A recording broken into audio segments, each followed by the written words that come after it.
रहते हैं। ऐ जन्नत तुझ में हूरो कसूर रहते हैं। मैंने माना कि ज़रूर रहते हैं। ऐ जन्नत जन्नत मेरे दिल का तवाफ़ कर, मेरे दिल में हुजूर रहते हैं। निहायत ही वाजिबुल एहतराम काबिल सद एहतराम ज़ीवकार अज़ीज़ बुज़ुर्गों और दोस्तों, स्टेज पर तशरीफ़ फरमा हज़रात उलमा इकराम। आज का हमारा ये प्रोग्राम ज़िक्र विलादत मुस्तफ़ा सल्लल्लाहु अलैहि वसल्लम के हवाले से मुनाकिद है। इंशाअल्लाह अज़ीज़ मेरे बयान के दौरान ही हमारे आज के मेहमान सना खान जनाब मलक मुबश्शिर साइम अलवी साहब तशरीफ़ लाएंगे। हमारे चूँकि जितने भी मेहमान थे तशरीफ़ ला चुके हैं, ज़्यादा लंबा प्रोग्राम नहीं होगा। उनके आने से कबल थोड़ी सी मारूज़ात आप अहबाब के हवाले करूँगा। अल्लाह मुझे हक सच कहने की तौफीक अता फरमाए।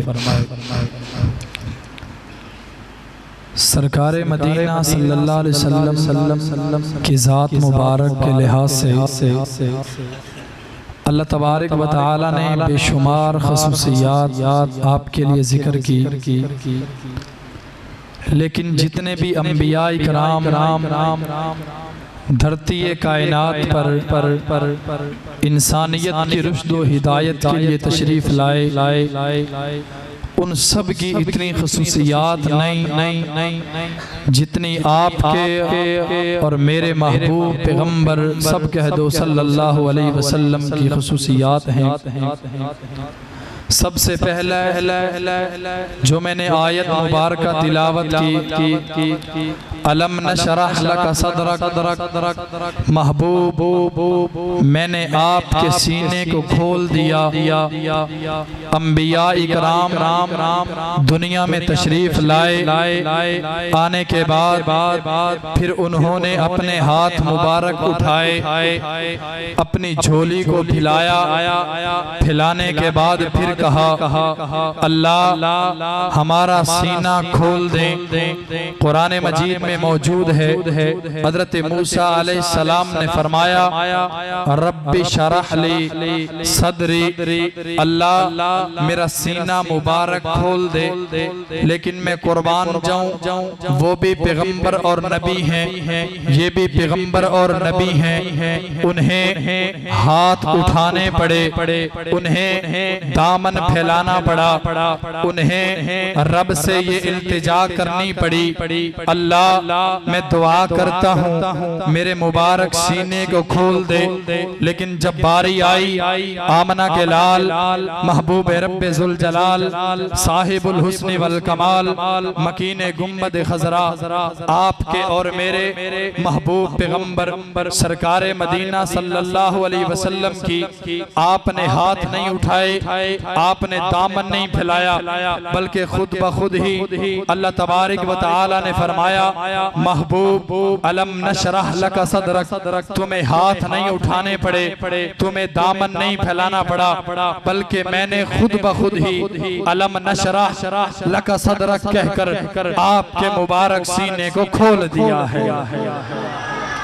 और दूसरी बात अल्लज़ी अनक़ज़ ज़हरक, कि मेरी कमर पे जो बोझ था अल्लाह ने उसको हल्का कर दिया।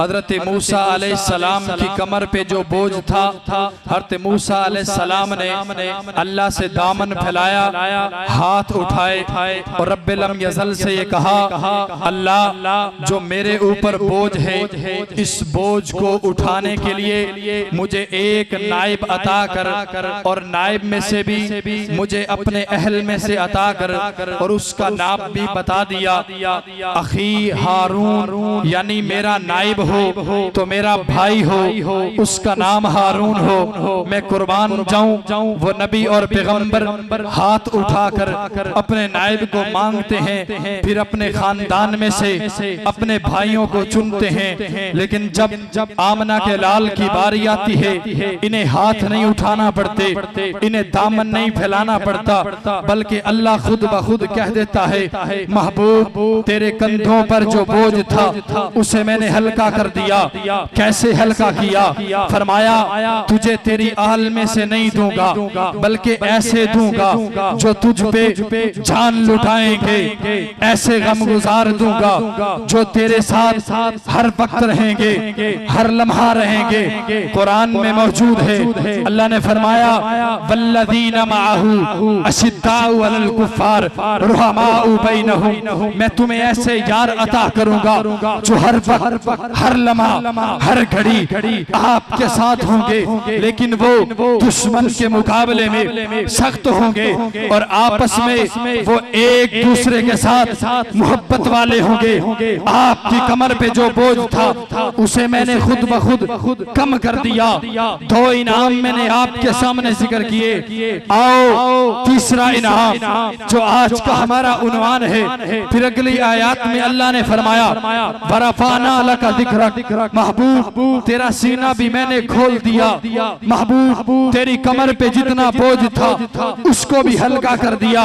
अब तेरे जिक्र को मैंने बुलंद करना है। जिब्राइल अमीन से अल्लाह के महबूब सरकारे मदीना सल्लल्लाहु अलैहि वसल्लम ने पूछा ए जिब्राइल मुझे बता तो सही अल्लाह ने मेरा जिक्र बुलंद किया है, कैसे किया है? तो जिब्राइल अमीन ने फरमाया महबूब जितने भी आए उनका मकाम बुलंद था। कुरान मजीद में मौजूद है, अल्लाह ताला ने हजरत अदरीस अलैहिस्सलाम के बारे में फरमाया वरफानाहु मकानन अलिय्या, मैंने अदरीस अलैहिस्सलाम का मकाम बुलंद कर दिया, रुतबा बुलंद कर दिया। लेकिन जब बारी आई आमना के लाल महबूब रब्बे जुल जलाल साहिबुल हुस्न वल कमाल मकीन गुंबद खजरा ला युमकिनु सना बलगल उला कशफत दुजा, आपके और मेरे महबूब पैगंबर सरकारे मदीना सल्लल्लाहु अलैहि वसल्लम की तो आपका मकाम, आपका रुतबा, आपका जिक्र ऐसे नहीं बुलंद किया, बल्कि फरमाया वरफाना लका जिक्रक के महबूब मैंने तेरा जिक्र बुलंद कर दिया। कैसे बुलंद किया? फरमाया इज़ा ज़ुकिरतु ज़ुकिरता माई, जहां मेरा जिक्र रहेगा वहीं पर तेरा जिक्र भी रहेगा।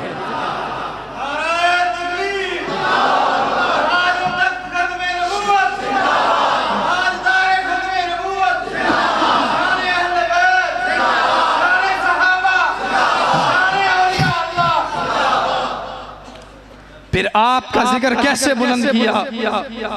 आओ मैं बात के साथ अपनी बात को मुकम्मल करूं। आपका जिक्र कोई आज से नहीं, आज इस जगह पे नहीं, कबल 1400 साल पहले नहीं। आओ मैं उस जगह पे ले चलूं जब कायनात नहीं थी, जमीन व आसमान नहीं थे, बर्रो बहर नहीं थे, शजरो हजर कमर कुछ भी नहीं था। जब कायनात नहीं थी अल्लाह के आलम ने फरिश्तों को बनाया, बनाने के बाद अपने सामने खड़ा किया, फिर खड़ा करने के बाद एक खिताब किया। वो कौन सा खिताब है? अल्लाह तबारक व तआला ने फरमाया ताहा मा अंज़लना अलैकल कुरआन लितस्का। फिर फरिश्तों की मजलिस को खत्म कर दिया। दूसरी बार फिर फरिश्तों को जमा किया, फिर एक खिताब किया, एक जुमला कहा, फिर रब्बुल यज़ल ने कहा यासीन वल कुरआनिल हकीम। आओ पूछते हैं मुफस्सिरीन कराम से ये ताहा किसका लक़ब है, ये यासीन किसका नाम मुबारक है? तो जवाब आएगा ये ताहा, ये यासीन मेरे और आपके महबूब पैगंबर का लक़ब है। जब कुछ नहीं था तब भी आपका तज़किरा मौजूद था। आओ अंबिया इकराम की एक लंबी फहरिस्त दुनिया में तशरीफ लाए। जब अंबिया इकराम धरती कायनात पर तशरीफ लाए, आपने भी हर एक पैगंबर ने यही कहा मैं तो आ गया हूँ, लेकिन मेरे बाद एक रसूल आएगा, हमारे बाद एक नबी आएगा, हमारे बाद एक पैगंबर आएगा जो आखिरी नबी, आखिरी रसूल, आखिरी पैगंबर होगा। आओ जिक्र मुस्तफा के हवाले से एक और नुक्ता बयान करता चला जाऊं। हजरत मूसा अलैहिस्सलाम धरती कायनात पे तशरीफ लाए। अल्लाह ताला ने फरमाया मूसा अभी कुछ तूने सीखना है। फरमाया सीखूंगा किससे? फरमाया चला जा दरिया के किनारे पे, वहां तुझे एक उस्ताद और रहबर मिलेगा, उससे जाके कुछ न कुछ सीखना। हजरत मूसा अलैहिस्सलाम चलते चले गए। वहां आपकी मुलाकात हजरत खज़र अलैहिस्सलाम से हुई। जब उनसे मुलाकात हुई तो कहा मुझे कुछ न कुछ सिखा दीजिए। हजरत खज़र अलैहिस्सलाम ने फरमाया ओ मूसा तू अल्लाह का नबी और महबूब है, तू वापस चला जा, तू मुझसे कुछ नहीं सीखता। फरमाया मैं सीखना चाहता हूँ। फरमाया अगर सीखना चाहता है तो सब्र करना पड़ेगा। फरमाया हाँ मैं सब्र करूंगा, लेकिन ये लंबा वाक़या है, मैं आखिरी बात करूं। जब आप हजरत मूसा अलैहिस्सलाम को लेकर एक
इसके गिरने के बाद यतीम का माल वो लोग खा जाते, इसके गिरने के बाद वो लोग आपस में माल तकसीम कर लेते।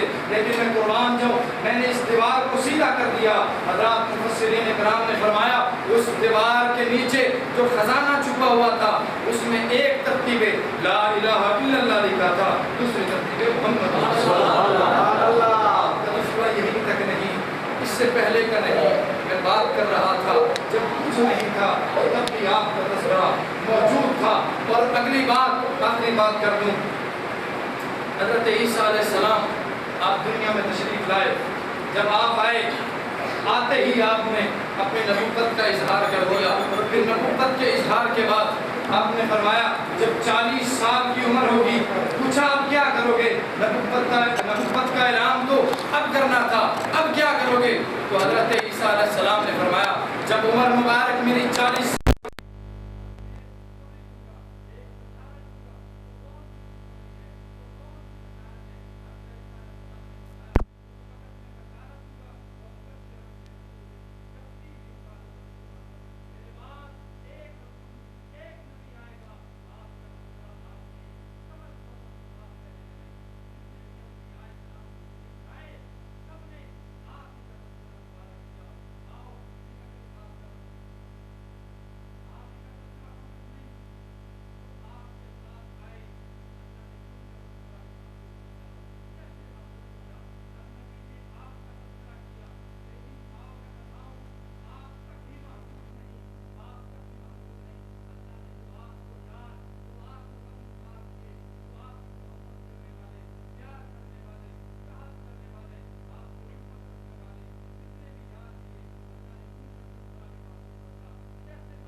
अब आप दुरूद शरीफ पढ़ लें एक मरतबा। अल्लाहुम्मा सल्ली अला मुहम्मद व अला आलि मुहम्मद कमा सल्लैता अला इब्राहीम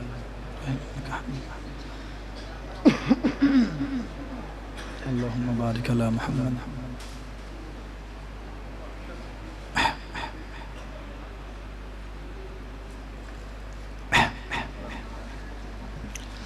साथी थोड़ा थोड़ा आगे तशरीफ लाएं, पीछे जगह जो है ना वो तंग है, आप थोड़ा थोड़ा आगे तशरीफ लाएं।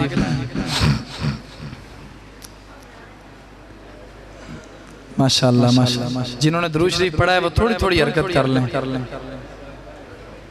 अल्लाह ताला आपकी उम्र में बरकत नसीब फरमाए।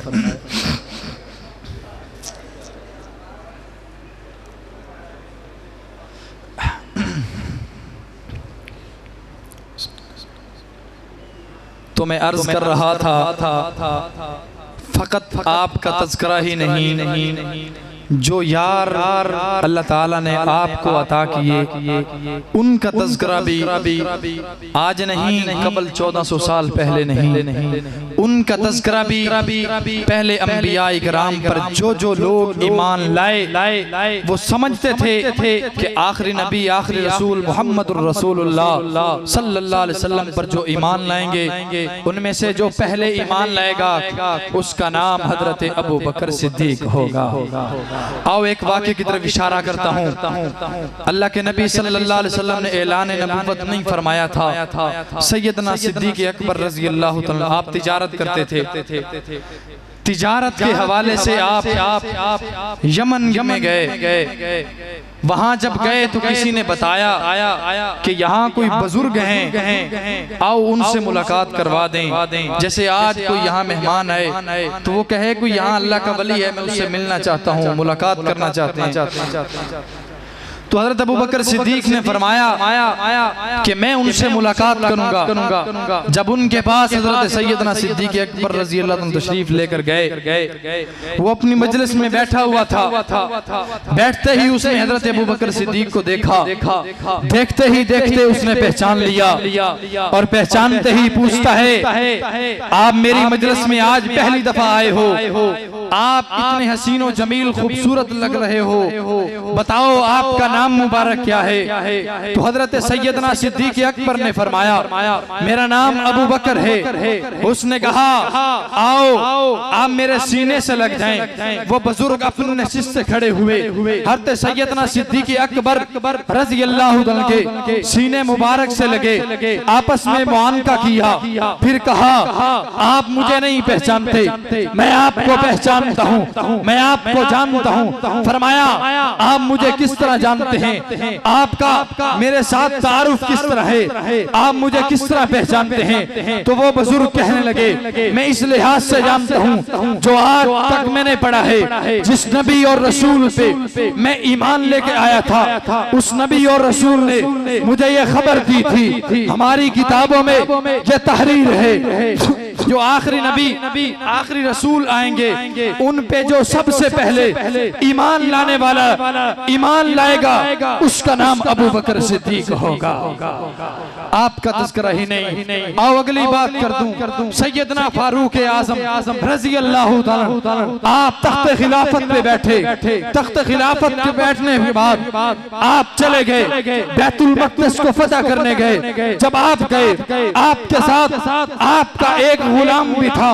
जब बैतुल मक़दिस के करीब पहुंचते हैं गुलाम ने कहा आप आका हैं, आप सवार हो जाएं, मैं पैदल चलता हूँ। सैयदना फारूक आज़म रज़ी अल्लाह ने फरमाया नहीं, बारी आपकी है, आप सवार होंगे, मैं पैदल चलूंगा। चलते चलते बैतुल मक़दिस के दरवाजे पर पहुंचते हैं। जब वहां दरवाजे पर पहुंचे उन मुजारियों ने खड़े होकर इस्तकबाल किया। इस्तकबाल करते करते एक ही बात पूछी, हमें ये बताओ सवार पे सवार ऊंटनी पे सवार ये कौन है, गुलाम है या आका है? तो जवाब मिला कि ऊंटनी पे सवार होने वाला ये गुलाम है और नुकेल पकड़ने वाला ये आका है। फरमाया फिर लो ये बैतुल मक़दिस की चाबियां, हम आपसे जंग नहीं करते, हम आपसे मुकाबला नहीं करते। फरमाया किस लिए नहीं करते? मुकाबला करना चाहिए था, आपके कब्जे में बैतुल मक़दस है, आप क्यों नहीं मुकाबला करते? उन मुजाहिदों ने कहा हम मुकाबला इस लिहाज से नहीं करते क्योंकि आपका तज़किरा हमारी किताबों में मौजूद है, मसलुहुम फित तौरात व मसलुहुम फिल इंजील। हमने पढ़ा है तौरात और इंजील में कि जो बैतुल मक़दस को फतह करेगा वो आखिरी नबी, आखिरी रसूल मुहम्मदुर रसूलुल्लाह सल्लल्लाहु अलैहि वसल्लम का गुलाम उमर बिन खत्ताब। फकत आपका तज़किरा ही नहीं, आपको जो जो अल्लाह ने अता किए उनका तज़किरा भी मौजूद था। वक्त होता मैं लंबी बात करता, जिंदगी बाकी मुलाकात बाकी। व आखिरु दावाना अनिल हम्दुलिल्लाहि रब्बिल आलमीन।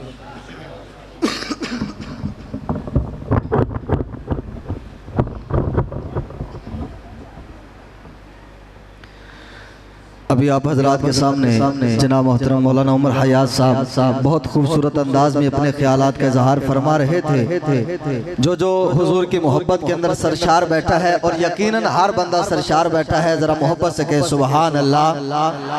मौलाना माशाल्लाह बहुत खूबसूरत अंदाज में रिफत ज़िक्र मुस्तफ़ा फरमा रहे थे और यारान मुस्तफ़ा का तज़किरा फरमा रहे थे। उन्हीं की गुफ्तगू से मैं इक़्तिबास करते हुए आपकी गोश गुजार करना चाहूँगा कि शाने नबी बुलंद है, कुरान बोलता है। आप भी जरा बोलिएगा मोहब्बत से सुभान अल्लाह। शाने नबी बुलंद है, कुरान बोलता है। दूसरा मिसरा आप ही के मुतल्लिक है, शाने नबी बुलंद है, कुरान बोलता है। शाने नबी बुलंद है, कुरान बोलता है। जिन्नो मलक और इंसान बोलता है, जिन्नो मलक और इंसान बोलता है।